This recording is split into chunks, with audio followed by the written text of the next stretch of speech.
पहुंचे, किस तरह से यात्रा चली और कितने दिन अभी ये यात्रा चलेगी? सबसे पहले आप सोलन मीडिया का बहुत बहुत धन्यवाद।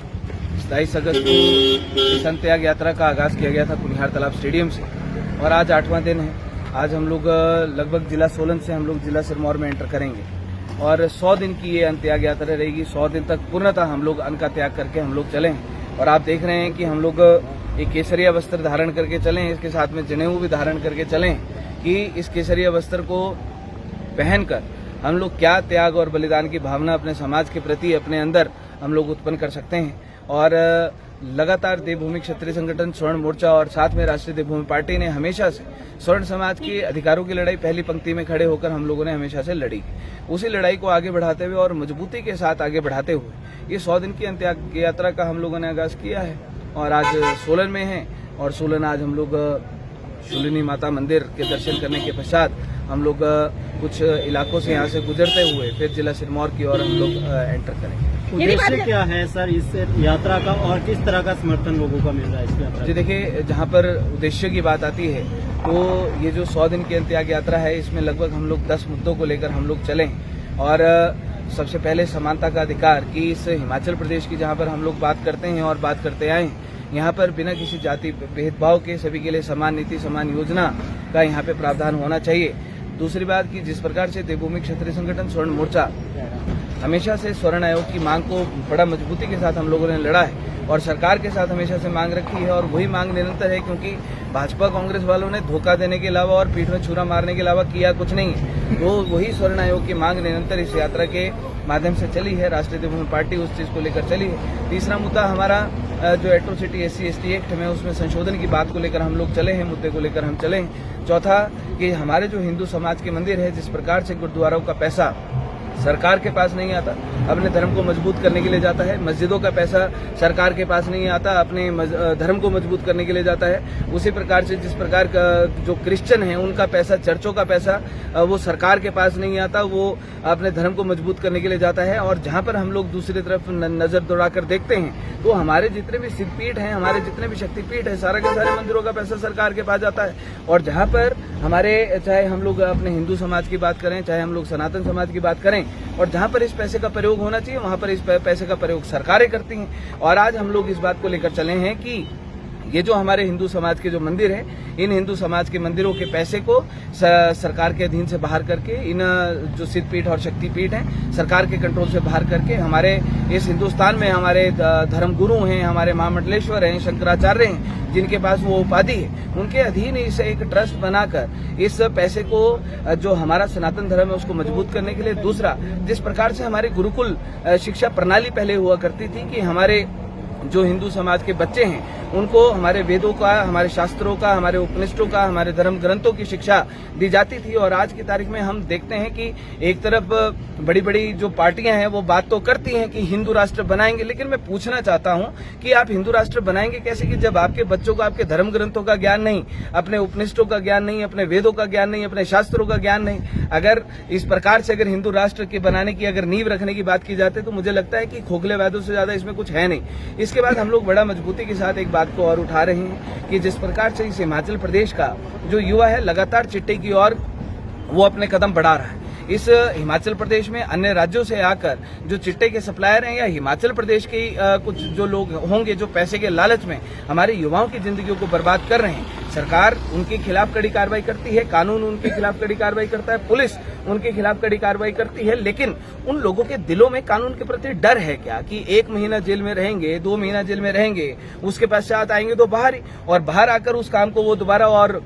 मजबूती के साथ करेंगे। हम इस मांग को लेकर और इस बात को लेकर अपनी पार्टी की तरफ से, अपने संगठन की तरफ से हम लोग लेकर चले हैं कि ये जो चिट्टे के सप्लायर हैं, जो नशीले पदार्थ जो बेचते हैं, इनके नशा तस्करों को फांसी की सजा का प्रावधान IPC धारा 302 के तहत। दूसरी बात है कि उनकी जो चल संपत्ति है जो उन्होंने नशे के पैसे से अर्जित करी है उसको पूर्णतः नष्ट करने का काम। तीसरा कि उनको आजीवन कारावास का, क्योंकि 1-2 महीना जेल में रहेंगे और बाहर छूट जाएंगे तो मुझे नहीं लगता कि वो नशे का काम करने से रोकेंगे। इसके बाद हम लोग बात करते हैं कि जहां पर इस हिमाचल प्रदेश में, इस देश में बहुत सारी एनजीओ हैं, महिला आयोग है, बहुत सारे लोग हैं, सरकारें हैं, महिला सशक्तिकरण के ऊपर बहुत मजबूती के साथ बात करती हैं कि महिला सशक्तिकरण होना चाहिए। लेकिन हमारा कहीं ना कहीं इस हिमाचल प्रदेश या इस देश में जब हम लोग एक दूसरे वर्ग, जो पुरुष वर्ग हैं, उनकी जब हम लोग प्रताड़नाओं को देखते हैं तो हमें ये इस बात का आभास होता है कि उनकी बात सुनने के लिए तो कोई भी नहीं, और अगर उनके ऊपर किसी प्रकार के कोई आरोप प्रत्यारोप लगाए जाते हैं, जो गलत है वो गलत है। लेकिन अगर किसी को निर्दोष तरीके से फंसाया जाता है, निर्दोष व्यक्ति को फंसाया जाता है, उसकी बात सुनने के लिए कोई होता नहीं। तो हम ये कहना चाहते हैं कि, और हमें मांग भी करना चाहते हैं कि जहां पर महिला सशक्तिकरण की बात की जाती है, क्योंकि बेटा और बेटे में कोई फर्क नहीं है, जब बेटा और बेटे में कोई फर्क नहीं है तो पुरुष वर्ग के सशक्तिकरण की बात क्यों नहीं की जाती। इसके बाद जहां पर इस देश की एक जो आरक्षण की व्यवस्था है, जिसमें हम लोग जातिगत आरक्षण कहते हैं कि जैसे ओबीसी में क्रीमिलेयर व्यवस्था लागू है कि 8 लाख से ऊपर जो जाएगा वो उस जो क्रीमिलेयर व्यवस्था है उससे, वो आरक्षण की नीति से वो बाहर हो जाएगा। लेकिन जहां पर हम लोग SC ST में देखते हैं वहां पर इस तरीके का कोई प्रावधान लागू नहीं। तो इस चीज को हम लोग लेकर चलें कि जो अनुसूचित जाति वर्ग में जो आरक्षण का लाभ जो इनके संपन्न लोग लेते हैं उनको क्रीमिलेयर व्यवस्था में डाला जाए, और जब उनकी आय से अधिक जब उनके पास संपत्ति और वो धन अर्जित करते हैं तो आरक्षण के लाभ से उनको बाहर किया जाए, और उनके जगह जो गरीब परिवार है उनको उस आरक्षण का लाभ, उस नीति, उस योजना का लाभ उनको देने का काम किया जाना चाहिए। तीसरी बात कि हम लोग, इस देश का सबसे बड़ा मुद्दा है जातिगत आरक्षण की, जहां पर इस देश का युवा आज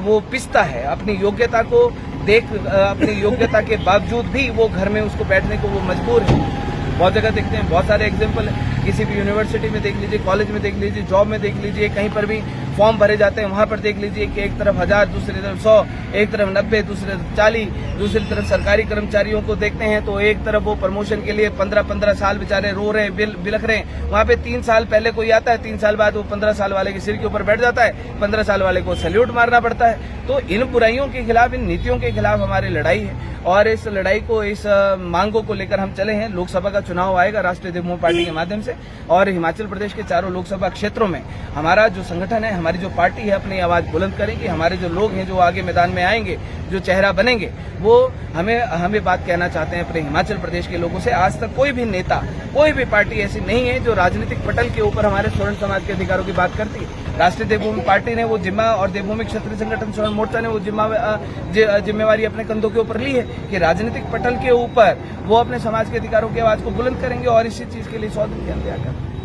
यदि बात करें देवभूमि पार्टी जो है आपदा के समय में किस प्रकार से कार्य कर रही है, ये भी बता दें यहाँ पे। इसमें जो प्राकृतिक आपदा को लेकर हम लोग इस मुद्दा, आप हमारा पैम्फलेट पढ़ेंगे तो उसमें आपको पढ़ने के लिए मिलेगा कि नंबर 7 के ऊपर हम लोगों ने मुद्दा डाला है कि सरकारों ने बहुत बड़े बड़े वायदे किए। जब वोट लेने की बारी आई, सरकारों ने वायदे किए, कहीं पर फ्री की योजनाएं, कहीं पर किसी को फ्री में कुछ, कहीं पर किसी को फ्री में कुछ। सरकारें बड़ी बड़ी बातें करती हैं। आज जिन लोगों की धन संपत्ति, घर, उनकी जिंदगी भर का जो उन्होंने कमाई हुई थी, उनकी रोजी रोटी सब समाप्त हो गई, घर जमीन में धंस गए,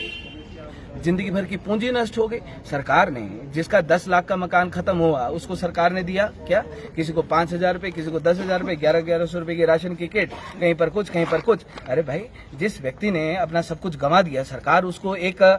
उतना कुछ तो दे कि अपना वो रिकवर कर सके। लेकिन हम लोगों ने ये मुद्दा हम लोग लेकर चले हैं। जिस प्रकार से अन्य स्थितियों में जब स्पेशल पैकेज की मांग की जाती है, ये जो हमारे प्राकृतिक आपदा से जो पीड़ित परिवार हैं, इनके लिए कभी भी कोई स्पेशल पैकेज की बात आज तक की नहीं गई है किसी के भी माध्यम से। तो राष्ट्रीय देवभूमि पार्टी, देवभूमि क्षत्रिय संगठन, स्वर्ण मोर्चा ने जो